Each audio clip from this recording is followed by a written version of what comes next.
Trump తీసుకున్న ఒకే ఒక్క నిర్ణయం లక్షలాది మంది జీవితాల్లో తీవ్రమైన ఆందోళన కలిగించింది. ముఖ్యంగా అమెరికాలో ఉద్యోగాలు చేస్తున్న ప్రవాస భారతీయులకి ట్రంప్ నిర్ణయం ఒక పిడుగు లాంటిది. అమెరికన్ల ఉద్యోగాలని కాపాడాలనే లక్ష్యంతో H-1B వీసా దరఖాస్తులపై ఏటా $1,00,000 అంటే భారతీయ కరెన్సీలో దాదాపు 88 లక్షల రూపాయలు అదనపు రుసుము విధిస్తూ ట్రంప్ ఒక ప్రొక్లమేషన్ అంటే అధికారిక ప్రకటనపై సంతకం చేశారు. ఈ నిర్ణయం సెప్టెంబర్ 21, 2025 నుంచి అమల్లోకి రానుంది, అంటే రేపటి నుంచి. ఈ నిర్ణయం ప్రధానంగా కొత్తగా అమెరికా వెళ్లేవారికి, అలాగే వీసా రెన్యువల్ చేసుకోవాల్సిన వారికి వర్తిస్తుంది. ఇది ఒక పన్ను కాదని, వీసా అప్లికేషన్కి అదనపు రుసుము అని అమెరికా ప్రభుత్వం స్పష్టం చేసింది. అయితే కంపెనీలు ఈ అదనపు భారాన్ని భరించలేకపోతే వీసాదారులు వ్యక్తిగతంగా చెల్లించాల్సి ఉంటుంది.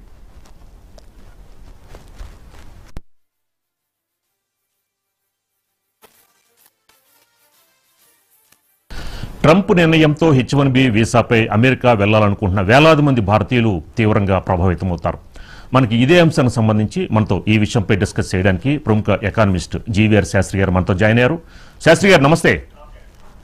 నమస్తే శాస్త్రి గారు, ఏంటి సడన్ గా యుఎస్ ప్రెసిడెంట్ ట్రంప్ రేపటి నుంచి గనక H-1B వీసాలకు సంబంధించి 88 లక్షల రూపాయలు పన్ను విధించడం, ఏంటి ఎలాంటి ఎఫెక్ట్ ఉండబోతోంది? అంటే అమెరికాతో పాటు వివిధ దేశాలకి, అంటే ముఖ్యంగా భారతీయులకి ఎలాంటి ప్రభావం చూపబోతోంది? అంటే నాన్ ఇమిగ్రెంట్ వీసా మీద అతని ఇంట్రెస్ట్ ఒకటేనండి. ఏదో రకంగా భారతదేశం రష్యా నుంచి ఆయిల్ కొనకూడదు, మీరు ఏమైనా సరే. దానికి ఆయన ఎనీ ఎక్స్టెంట్కి వెళ్ళిపోవడానికి సిద్ధంగా ఉన్నాడు. అక్కడ మన ప్రజల్ని ఇబ్బంది పెట్టాలనుకుంటున్నాడు. మన ప్రజల్ని ఇబ్బంది పెడితే అతను మరి ఆ రకంగా ఉంటుందనే, అంటే ఒక రకమైన బైలాటరల్ రిలేషన్స్.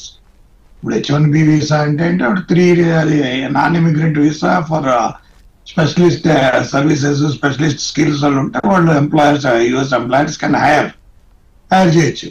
3 ఏళ్ళకి చేస్తారు, తర్వాత అది 6 ఏళ్ళకి ఎక్స్టెండబుల్ అవుతుంది.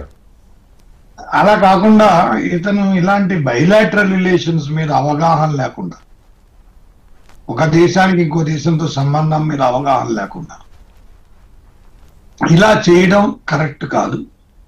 అది అతనికి అర్థం అవట్లేదు. అతని ఎకానమీ అంతా ఎక్కువ మంది ఏంటంటే ఇప్పుడు 54 లక్షల మంది ఇండియన్స్, 54 లక్షల మంది చైనీస్, 56 లక్షల మంది చైనీస్, అంటే 1,10,00,000 మంది. వాళ్ళే ఎక్కువ లేబర్ అంటే labour efficient and effective labour ఎవరైనా కరెక్ట్ గా పనిచేసేది, స్ట్రాటజిక్ గా, టెక్నికల్ గా పనిచేసేది ఎవరైనా ఉన్నాడంటే ఈ వర్గమే.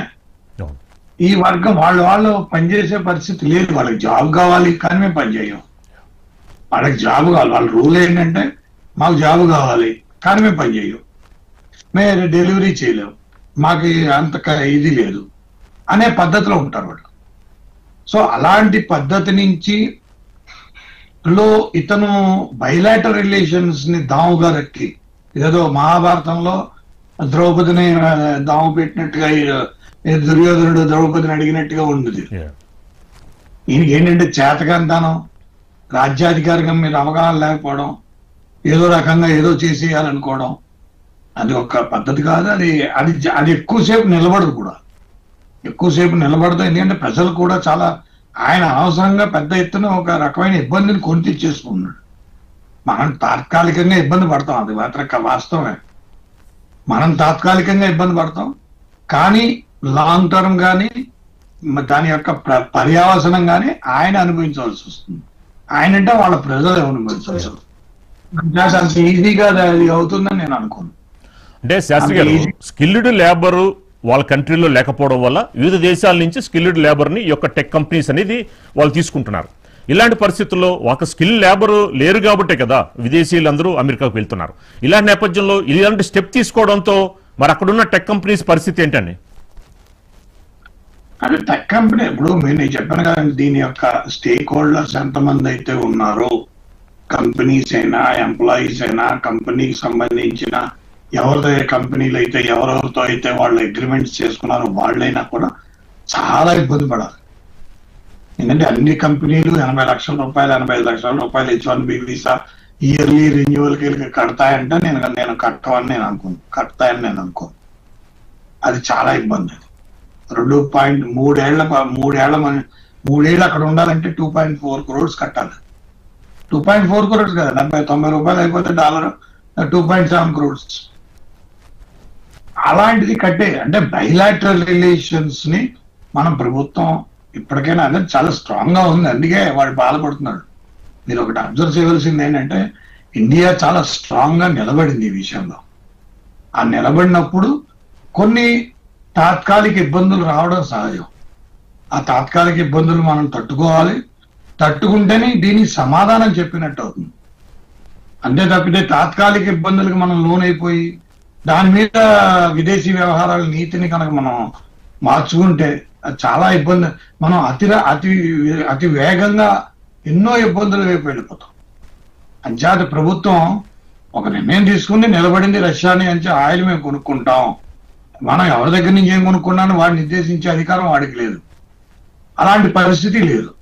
కానీ అలాంటి పరిస్థితిని అదే వాళ్ళు గత 70-80 ఏళ్లుగా వాడు ప్రపంచం మీద అందరి మీద ఇదే శాసిస్తూ ఈ రకంగానే చేస్తూ వాడు శాసించి వాళ్ళందరినీ దోచుకుంటూ ప్రతి ఏడాది 2 ఏళ్లకు ఒకసారి ఒక మిడిల్ ఈస్ట్ కంట్రీని పడగొట్టేయడం, వాడు ఆయిల్ కొట్టేయడం, ఆ రకంగా వెళ్తుంది. ఇంక ఇప్పుడు ఈసారి కనపట్లేదు, ఏ మిడిల్ ఈస్ట్ కంట్రీ కనపట్లేదు.